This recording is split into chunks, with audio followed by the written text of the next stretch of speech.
بسم اللہ الرحمن الرحیم۔ آج 22 رجب ہے، سیدنا امیر معاویہ رضی اللہ تعالیٰ عنہ کی وفات کا دن ہے۔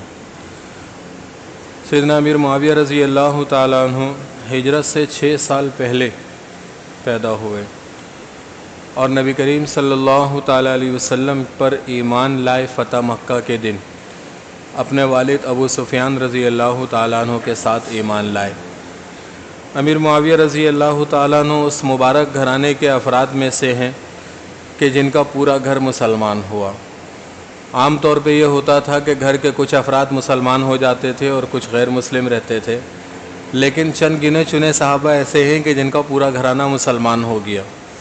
ان میں حضرت معاویہ رضی اللہ تعالیٰ عنہ، ان کے والد، ان کی والدہ بھی شامل ہیں۔ امیر معاویہ رضی اللہ تعالیٰ عنہ کی صداقت، دیانت، امانت کا اندازہ آپ اس بات سے لگا سکتے ہیں کہ امیر معاویہ رضی اللہ تعالیٰ عنہ کو اللہ کے رسول صلی اللہ علیہ وسلم نے وحی لکھنے پر مامور کیا تھا۔ آپ صلی اللہ علیہ وسلم کا ان کے اوپر اعتماد اس درجے تھا کہ اللہ کا کلام لکھنے کے لیے فتح مکہ کے بعد امیر معاویہ رضی اللہ تعالیٰ عنہ کو بلایا جاتا تھا۔ حضور اکرم صلی اللہ تعالیٰ علیہ وسلم کے سالے ہیں، برادر نسبتی ہیں، ام المومنین ام حبیبہ رضی اللہ تعالیٰ عنہ کے سگے بھائی ہیں۔ ام حبیبہ رضی اللہ تعالیٰ عنہ بنو امیہ میں سے حضور صلی اللہ علیہ وسلم کی زوجہ ہیں۔ حضور اکرم صلی اللہ تعالیٰ علیہ وسلم فرماتے ہیں، جس کا مفہوم ہے کہ ان اول جیش من امتی یغزون البحر فقد اوجبوا، میری امت کا وہ پہلا لشکر جو سمندر میں جہاد کرے گا ان پر جنت واجب ہو گئی۔ میری امت کا وہ پہلا لشکر جو سمندر میں جہاد کرے گا اس پہ جنت واجب ہو گئی۔ دوسری روایت میں کہ ام عمارہ رضی اللہ تعالیٰ عنہ فرماتی ہیں، حضور اکرم صلی اللہ تعالیٰ علیہ وسلم نے، حضور صلی اللہ علیہ وسلم آرام فرما رہے تھے، سو رہے تھے، مسکراتے ہوئے اٹھے تو میں نے پوچھا کہ یا رسول اللہ صلی اللہ علیہ وسلم کس وجہ سے مسکرا رہے ہیں؟ تو آپ علیہ الصلاۃ والسلام نے فرمایا، اس کا مفہوم ہے کہ میری امت کے کچھ لوگ مجھے دکھائے گئے جو سمندر پہ ایسے سوار تھے جیسے بادشاہ تخت پہ، اور ان کے لیے جنت واجب ہو جائے گی۔ تو انہوں نے عرض کیا یا رسول اللہ صلی اللہ علیہ وسلم میرے لیے بھی دعا کریں کہ میں بھی ان میں سے ہوں۔ تو حضور صلی اللہ علیہ وسلم نے دعا کی کہ اللہ ام عمارہ کو بھی ان میں سے بنا دے۔ پھر آپ علیہ السلام سو گئے، پھر تھوڑی دیر کے بعد پھر اٹھے، پھر اسی طرح مسکراتے ہوئے اٹھے۔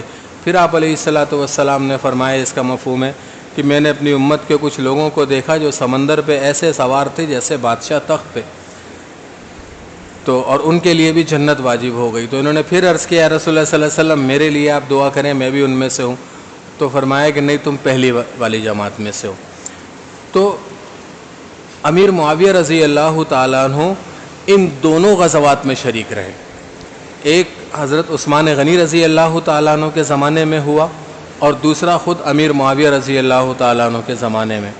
اور پہلا اسلامی بحری بیڑا، پہلا جنگی اسلامی بحری بیڑا بنانے والے امیر معاویہ رضی اللہ تعالیٰ عنہ۔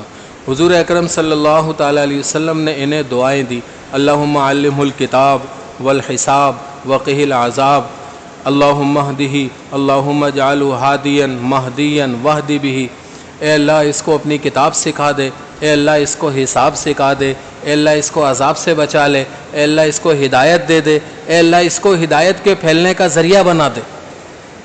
تو اللہ کے رسول صلی اللہ تعالیٰ علیہ وسلم سے سیدنا امیر معاویہ رضی اللہ تعالیٰ عنہ کے اتنے فضائل مروی ہیں۔ امیر معاویہ رضی اللہ تعالیٰ عنہ 5ویں خلیفہ ہوئے اور امیر معاویہ رضی اللہ تعالیٰ عنہ نے 65 لاکھ مربع میل پر 19 سال تک حکومت کی۔ 19 سال تک آدھی دنیا پہ امیر معاویہ رضی اللہ تعالیٰ عنہ نے حکومت کی، اور جتنے ممالک آج اسلامی کہلاتے ہیں یہ امیر معاویہ رضی اللہ تعالیٰ عنہ کے زمانے میں فتح ہوئے تھے، اس کے بعد کوئی نئی فتح نہیں ہوئی۔ امیر معاویہ رضی اللہ تعالیٰ عنہ کے بعد مختلف زمانوں میں مسلمانوں کے ممالک چھینے جاتے رہے، واپس آتے رہے، چھینے جاتے رہے، واپس آتے رہے، لیکن یہی 65 لاکھ مربع میل تک جو ہے مسلمانوں کی آج بھی حکومت ہے۔ تو میرے عزیزوں، امیر معاویہ رضی اللہ تعالیٰ عنہ کی تو شان کیا ہے۔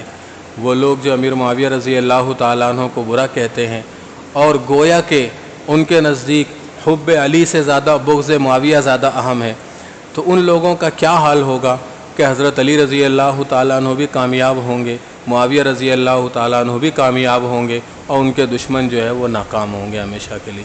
میرے عزیزو، حضرات صحابہ رضوان اللہ علیہ مجمعین کے بارے میں اللہ نے فرما دیا کہ رضی اللہ عنہم ورضوا عنہ، اللہ ان سے راضی ہوا اور اللہ انہیں راضی کر لے گا، اتنا دے گا انہیں کہ یہ راضی ہو جائیں گے، اور جس سے اللہ راضی ہو جاتا ہے پھر ناراض نہیں ہوتا۔ تو صحابہ سے راضی ہو چکا۔ اللہ پاک ہمیں صحابہ کی قدر کرنے کی توفیق عطا فرمائے، ان کی عزت و تکریم کرنے کی توفیق عطا فرمائے، بغض صحابہ سے اللہ ہمیں بھی محفوظ فرمائے، پوری امت مسلمہ کو محفوظ فرمائے۔ جو نادان اس عمل میں مبتلا ہے اللہ انہیں بھی ہدایت عطا فرمائے۔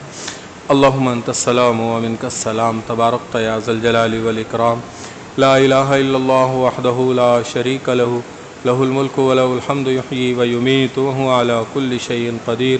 اللہم لا مانع لما اعطیت ولا معطی لما منعت ولا ينفع ذا الجد منک الجد۔ اللہم صلی علی محمد النبی الامی وعلی آلہ وسلم تسلیما۔ اللہم ربنا آتنا فی الدنیا حسنہ وفی الآخرۃ حسنۃ وقنا عذاب النار۔ ربنا تقبل منا انک انت السمیع العلیم وتب علینا انک انت التواب الرحیم۔ وصلی اللہ تعالی علی خیر خلقہ محمد وآلہ واصحابہ اجمعین، آمین برحمتک۔